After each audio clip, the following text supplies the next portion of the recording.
मेरा ये वीडियो सिर्फ डॉक्टर्स के लिए है, खास करके वो डॉक्टर्स जो इंडिपेंडेंट प्रैक्टिस करते हैं।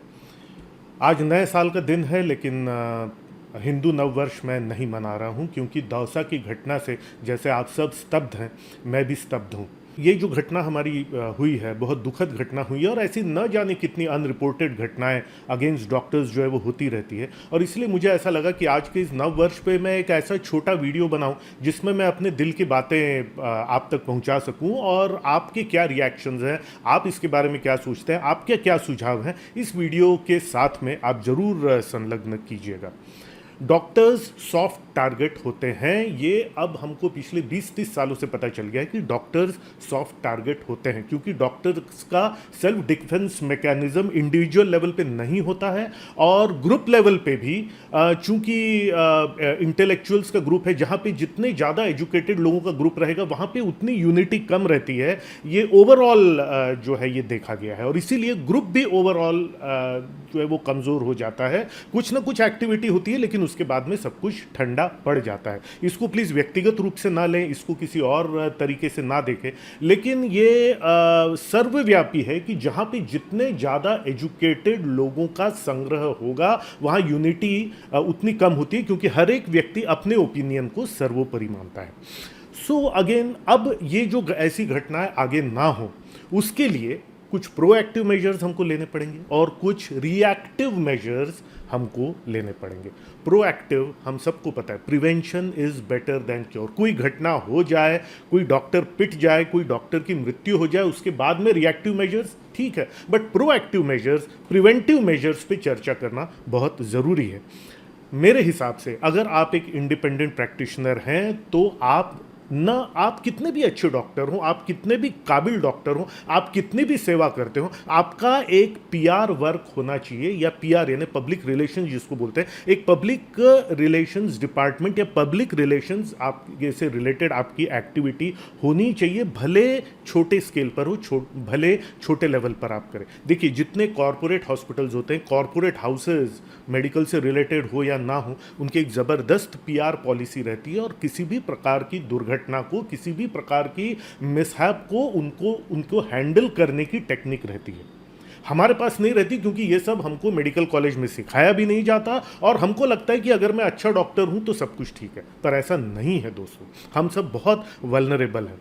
तो ये पीआर एक्टिविटी में बेसिकली करना क्या है, सोसाइटी में इन जनरल ये जानकारी जाती रहे कि हम लोग क्या कर रहे हैं, हम लोग क्या अच्छा काम कर रहे हैं, कौन से अच्छे केसेस हमने ट्रीट किए हैं, कौन से अच्छे केसेस हमने हैंडल किए हैं। आमतौर पर होता यह है कि मरीज़ ठीक हो जाता है, हम भी बताते नहीं कि क्या हमने अच्छा किया, और वो मरीज़ को तो पता ही नहीं मेडिकल साइंस का कुछ, तो उसको लगता है मैं तो ठीक हो गया, हॉस्पिटल में गया था तो मुझे तो ठीक ही होना था। ठीक है, हमारी एबिलिटीज़ को हम मार्केट करें। मैं समझता हूँ कि advertising word is a dirty word in medical, कि हमको एडवर्टाइजिंग की अनुमति नहीं है एथिक्स के हिसाब से, लेकिन मार्केटिंग की अनुमति तो है। मुझ में क्या मैं कौन सी सेवाएं दे सकता हूँ, मेरा सेटअप, मेरा हॉस्पिटल क्या सेवाएं दे सकता है, किस तरह के काम हम कर रहे हैं, इसकी जानकारी पीआर के माध्यम से पब्लिक तक पहुँचाना बहुत ज़रूरी है। अपनी टीम की जानकारी देना, अपनी फैसिलिटीज़ की जानकारी देना, ताकि लोगों को पता चले कि ये एक वेल इक्विप्ड हॉस्पिटल है। अगेन, ये मैं प्रिवेंटिव मेजर्स की बात कर रहा हूँ। नंबर 2, जितने भी सरकारी नियम हैं, उन सरकारी नियमों का हम पालन करें। यहाँ पर कभी कभी लापरवाही हो जाने के कारण, कहीं पर अगर बात अटकती है, तो उसे एक सरकारी नियम का पालन नहीं करने के कारण या डिले हो जाने के कारण मेजर हम इश्यूज़ में जो है वो फंस जाते हैं। जो अच्छे रिजल्ट्स आते हैं उनको टेस्टिमोनियल्स शेयर करना, उसके अच्छे रिजल्ट्स शेयर करना, जो अच्छी रिकवरीज आपके माध्यम से, आपके हॉस्पिटल के माध्यम से हुई है, नर्सिंग होम के माध्यम से हुई है, उनको मार्केट करना जो है बहुत ज़रूरी है। और इसके लिए अगर थोड़ा बहुत इन्वेस्टमेंट भी करना पड़े तो कोई हर्ज की बात नहीं होनी चाहिए, क्योंकि देखिए, ऐसी घटनाएं 3-4 साल में, 5 साल में, 10 साल में एक बार होती है, लेकिन 10 साल के आपके पुराने काम को पूरा बिगाड़ सकती है अगर आपने कोई बेस नहीं बनाया है तो। ठीक है, सो अगेन, नॉलेज शेयर करते रहना, लोगों का जन जागरण करते रहना सोशल मीडिया के माध्यम से, फ्री ऑफ कॉस्ट के माध्यम से, या थोड़ा बहुत ट्रेडिशनल मीडिया के भी माध्यम से जो है प्रिवेंटिव, बीमारी के प्रिवेंशन से रिलेटेड वीडियोस शेयर करते रहना, लोकल एडमिनिस्ट्रेशन के साथ तालमेल बना करके रखना। मैं नहीं बोलता कि आप रिश्वत दीजिए, ये दीजिए, तालमेल बना करके रखिए। लोकल एडमिनिस्ट्रेशंस के साथ में कुछ कैंप्स कीजिए, लोकल एडमिनिस्ट्रेशंस के साथ में कुछ सेवाभावी प्रकल्प के साथ में आप जुड़े रहें, क्योंकि याद रखिए, हम भले मेडिकोज हों, लेकिन जो भी लोकल एडमिनिस्ट्रेशन है, जो भी गवर्नमेंट है, उसमें नॉन मेडिको लोग ही बैठे रहेंगे। उनको जानकारी देना हमारा काम है, उनको मेडिकल की जानकारी नहीं रहती है, इसलिए कई बार वो बरगला भी जाते हैं। तो ये जानकारी देना, ये मार्केटिंग मैसेजेस देते रहना, ये प्रिवेंटिव मैसेजेस देते रहना, ये लोगों का जनहित के लिए कुछ ना कुछ मैसेजेस आपके जाते रहना, ये बहुत ज़रूरी है, ताकि लोगों को पता चले कि आप किस तरह के व्यक्ति हैं और किस तरह का सेटअप आपके पास में है। अगेन, ये पीआर एक्टिविटीज़ आप अपने अपने तरीके से, अपने अपने आप जिस जगह पे रहते हैं जहाँ पर वो ये पीआर एक्टिविटीज़ आपको रेगुलरली मेरे ख्याल से करते रहना चाहिए। लोकल आपका पंचायत हो सकता है, लोकल आपका नगर निगम हो सकता है, लोकल आपका पुलिस डिपार्टमेंट हो सकता है, लोकल जो दूसरे अलग अलग है, उनके साथ में तालमेल बिठा करके रखना बहुत ज़रूरी है, क्योंकि ये सब नॉन मेडिकोज होते हैं। और अगर हमको पीसफुली इनके बीच में प्रैक्टिस करना है, यही लोग हमारे मरीज भी होते हैं, इनके बीच में प्रैक्टिस करना है, तो प्रोएक्टिव होकर के हमारी सुविधाओं के बारे में, हमारे रिजल्ट्स के बारे में और अच्छे स्वास्थ्य के बारे में शुरुआती से ही, कुछ मिसहैप होने के पहले ही ये सब करते रहना बहुत ज़रूरी है, ताकि आपकी एक इमेज और आपका हॉस्पिटल जो है, हॉस्पिटल की इमेज जो है वो बनी रहे। ठीक है। प्रोफेशनल इंडेमनिटी का आपने बीमा कितने लोगों ने करवाया है? ये प्रोएक्टिव मेजर है। प्रोफेशनल इंडेमनिटी का बीमा, अच्छा खासा बीमा बहुत कम कॉस्ट में मिलता है, वो आपको करा लेना चाहिए। कलेक्टरेट के साथ में तालमेल बना करके रखिए, पुलिस के साथ में तालमेल बना करके रखिए। लोकल जो क्लब्स हैं, जो अलग अलग, आपका रोटरी हो सकता है, ये हो सकता है, बहुत सारे क्लब्स हैं, मैं किसी इसका नाम नहीं लेना चाहता हूँ, जो ऑर्गेनाइजेशंस हैं, उनका मेंबर बनिए, उनका हिस्सा बनिए, वहाँ पर कुछ ना कुछ आप एक्टिविटीज़ करते रहिए। डॉक्टर्स की बॉडीज़ का हिस्सा होना तो खैर ज़रूरी है ही, वो तो लाजमी है ही, क्योंकि मैं इसलिए बता रहा हूं कि सिर्फ डॉक्टर्स की बॉडी का हिस्सा बनना, सिर्फ आईएमए की मेंबरशिप होना, ये पर्याप्त नहीं है। क्योंकि आईएमए में सब एजुकेटेड लोग रहते हैं, और जितने एजुकेटेड लोग रहते हैं वहां पर उतनी कम यूनिटी रहती है, कभी भी एक मत ये नहीं हो पाते। लेबर क्लास जबरदस्त यूनिटी होती है। क्यों? क्योंकि वो अपना दिमाग नहीं लगाते, अपनी लीडर की बात सुनते और वैसा का वैसा करते। लेकिन मैं किसी की बुराई नहीं कर रहा हूं, जहां पे ज्यादा एजुकेटेड लोग रहेंगे वहां कभी भी हम एक मत नहीं हो पाते, और यही आगे चल के प्रॉब्लम में आने के बाद भी लोगों का अलग अलग ओपिनियन रहता है। पब्लिक्स के लिए कुछ कैंप्स ऑर्गेनाइज कीजिए और अपनी एक अच्छी छवि बना करके रखिए। अब आप कहेंगे मैं तो प्रोफेशनल हूं, क्या यही सब करने के लिए, इस बात का क्रिटिसिज्म भी हो सकता है, क्या यही सब करने के लिए हमने डॉक्टरी की थी कि अब इसके तलवे चाटते रहे, उसके तलवे चाटते रहे? नहीं, मैं तलवे चाटने की बात ही नहीं कर रहा हूँ। तलवे चाटने की नौबत ना आए, इसलिए प्रोएक्टिव होकर के ये तालमेल बना करके रखना बहुत ज़रूरी है। देखिए दोस्तों, मार्केट में बैठे हैं, नॉन मेडिकल लोगों के बीच में बैठे हैं, इन सब लोगों के बीच में ही हमको धंधा करना है, अपनी आजीविका कमानी है, तो ये हमको प्रोएक्टिवली करना पड़ेगा। अगर हम चार्जेस लेते हैं, मतलब इट इज अ बिजनेस, और अब तो कंज्यूमर प्रोटेक्शन एक्ट के अंडर भी हम आ चुके हैं। इट इज अ बिजनेस, ये सेवाएं जो हैं वो कंज्यूमर प्रोटेक्शन के अंडर में है। तो कंज्यूमर प्रोटेक्शन अगर है तो हमको अपना प्रोटेक्शन भी पहले लेकर के चलना पड़ेगा। तो ये मत कहिए कि क्या अब हम यही सब करते रहें, करना पड़ेगा, क्योंकि कभी अगर आप बुरी तरह से फंस जाएंगे तब फिर पछता करके रिएक्टिव मेजर्स जिनकी मैं बात करने वाला हूं उसमें हमको जाना पड़ेगा। ठीक है, तो यस, ये करना पड़ेगा। यस, लोकल एडमिनिस्ट्रेशन से तालमेल बना करके रखना पड़ेगा। यस, अपनी पीआर करना पड़ेगा। यस, अपनी मार्केटिंग करनी पड़ेगी, भले छोटे स्केल पर हो, क्योंकि इन्हीं लोगों के बीच में काम करना। याद रखिए दोस्तों, केंद्र में कोई भी सरकार हो, आपके राज्य में कोई भी सरकार हो, लोकल लेवल पे करप्शन होता ही है।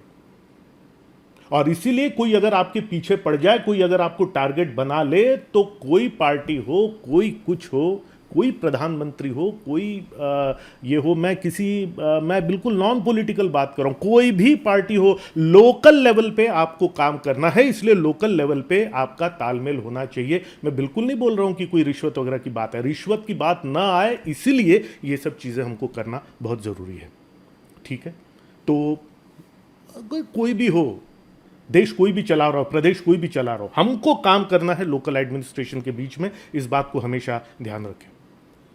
ये सब अगर हम करते हैं तो काफ़ी हद तक हमारा प्रॉब्लम जो है वो सॉल्व हो सकता है, या प्रॉब्लम हमने इतना अपना पब्लिक रिलेशन, इतना हमने अपना एक इमेज बना ली है कि हमको तुरंत हेल्प जो है वो मिल सकती है ऐसी कंडीशन में। प्रेस में कुछ ना कुछ आप जन जागरण का वीडियोस आप देते रहिए, लोकल मीडिया के साथ में आपका कोई ना कोई लेख आता रहे, कुछ ना कुछ आता रहे, ताकि अगर कुछ ऐसी घटना होती है तो पेपरबाजी और ये वो भी काफ़ी हद तक हम उससे बच सके। नहीं तो फिर क्या होता है कि कुछ ना कुछ हो जाए, फिर हमको रिएक्टिव मेजर्स में जाना पड़ता है, फिर हमको आईएमए को बोलना पड़ता है, आईएमए भाई हमारी मदद करो। अब रिएक्टिव मेजर्स का नुकसान यह है कि नुकसान तो हो चुका, जान तो चली गई, डॉक्टर तो पिट गया, हॉस्पिटल का नुकसान तो हो गया। अब आईएमए रिएक्शन में कुछ ना कुछ करेगा, पिटीशंस डालेगा, कैंडल मार्च होगा, सिग्नेचर कैंपेन्स होगा, स्ट्राइक दी जाएगी, काली पट्टी लगाएंगे, एटसेट्रा एटसेट्रा एटसेट्रा। लेकिन इसका कोई फायदा है क्या? फायदा यह है कि आगे वाले होने वाले केसेस में कुछ होगा, लेकिन जिसका नुकसान हो गया वो तो हो गया। अब काली पट्टी लगाना बहुत ज़रूरी है, जन जागरण करना बहुत ज़रूरी है, लेकिन ये सब करने की ज़रूरत ही ना पड़े, ये प्रोएक्टिव मेजर्स जो मैंने बताया ये ज़्यादा ज़रूरी है दोस्तों। और सबसे बड़ी बात, अंत में 3-4 पॉइंट्स बस कहना चाहूँगा। डोंट फियर, डरिए मत, बात कीजिए अपने कलीग से, बात कीजिए किसी इन्फ्लुएंशियल व्यक्ति से, बात कीजिए, टेक हेल्प मांगिए, बात कीजिए,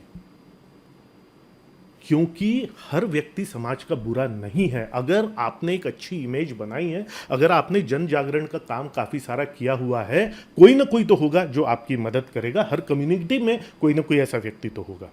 आपका ये ऊपर किया प्रोफेशन के अलावा ये सब किए हुए आपके प्रोएक्टिव मेजर, ये जो आपने सब काम किए हुए हैं, यही आपकी मदद के लिए उस वक्त आएंगे।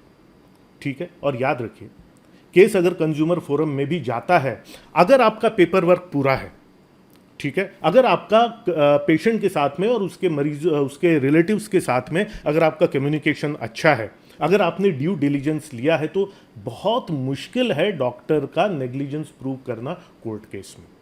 इसलिए डरिए मत और प्रोएक्टिव मेजर्स लेकर के अपनी स्ट्रांग स्थिति बनाइए, एक मिनी कॉर्पोरेट बन जाइए उस एरिया का, कि कोई, so that no one is able to mess with you just like that, just because you are very soft target. मुझे पता है कि इस वीडियो को भी कुछ लोग ट्रोल करेंगे, इसके आइडियाज़ में मीन मेक निकालेंगे, आइडियाज़ की बाल की खाल निकालेंगे और दुनिया भर की बातें कहेंगी, जैसा कि होता है हर वायरल वीडियो का, और मुझे इसकी परवाह भी नहीं। लेकिन मेरा आपसे बस यही गुजारिश है कि अगर आपके दूसरे आइडियाज़ हैं, अगर आपको मेरे आइडियाज़ पसंद नहीं आ रहे हैं, तो आप अपना एक वीडियो बनाइए, आप अपने आइडियाज़ प्रस्तुत कीजिए, ताकि लोगों को और सॉल्यूशंस मिल सके, डॉक्टर्स को और सॉल्यूशंस मिल सके, and let us be a part of the solution, not a part of the problem by just criticising criticising criticising. क्योंकि याद रखिए, इन्हीं कलीग्स के बीच में, इसी पब्लिक के बीच में, इसी एडमिनिस्ट्रेशन के बीच में हमको काम करना है, और doctors are a soft target. फिर से कह रहा हूं, तो ये एक्सपेक्ट करना कि मैं अच्छा हूं इसलिए लोग मेरा बुरा नहीं चाहेंगे या बुरा नहीं करेंगे, मैंने किसी का नुकसान नहीं किया इसलिए कोई मेरा नुकसान नहीं करना, ये एक्सपेक्टेशन ऐसा ही है जैसे कि ये उम्मीद रखना कि मैं टाइगर को अटैक नहीं करता तो टाइगर ने मुझ पे अटैक नहीं करना चाहिए। राइट?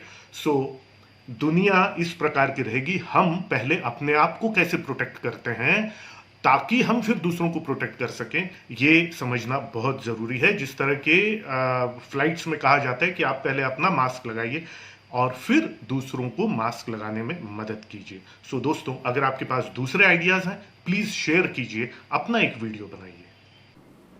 और अंत में एक बात तो कहूँगा दोस्तों, self destruction is not a solution, with all due respect to the departed soul. ठीक है? और अगर हालात अच्छे नहीं है वहां पर, अगर गुंडागर्दी उस एरिया का नॉर्म है जहां पर आप प्रैक्टिस करते हैं, अगर सिर्फ लोग आपको टारगेट करने के लिए गुंडागर्दी करते हैं, आपसे उगाही के लिए गुंडागर्दी करते हैं, तो आप वहां प्रैक्टिस मत कीजिए। भाड़ में जाए ऐसी जनता, भाड़ में जाए। अगर कोई मुझे वैल्यू करता है as a doctor, as a human, अगर कोई मुझे वैल्यू करता है तो तन मन धन और फन लगा करके मैं उसकी सेवा करूंगा। पर अगर कोई वैल्यू नहीं करता तो भाड़ में जाए। क्योंकि एक बात याद रखिए, जान है तो जहान है, स्वास्थ्य है तो धंधा है, और पीस ऑफ माइंड है, शांति है तो जिंदगी है। दोस्तों, मैं उम्मीद करता हूं कि प्रोएक्टिव मेजर्स लेकर के इन सब के प्रिवेंशन पे ही अगर हम काम करें, इन कुछ चीज़ों पे हम काम करें, तो हमारा जीवन सुखी हो सकता है। देखिए, ये मेडिकल प्रोफेशन हमने अपना लिया है, अब काम तो करना है, लोगों के बीच में ही करना है। So let us focus on these few things, proactive things, so that reactive things पे हमको ना जाना पड़े। Thank you very much.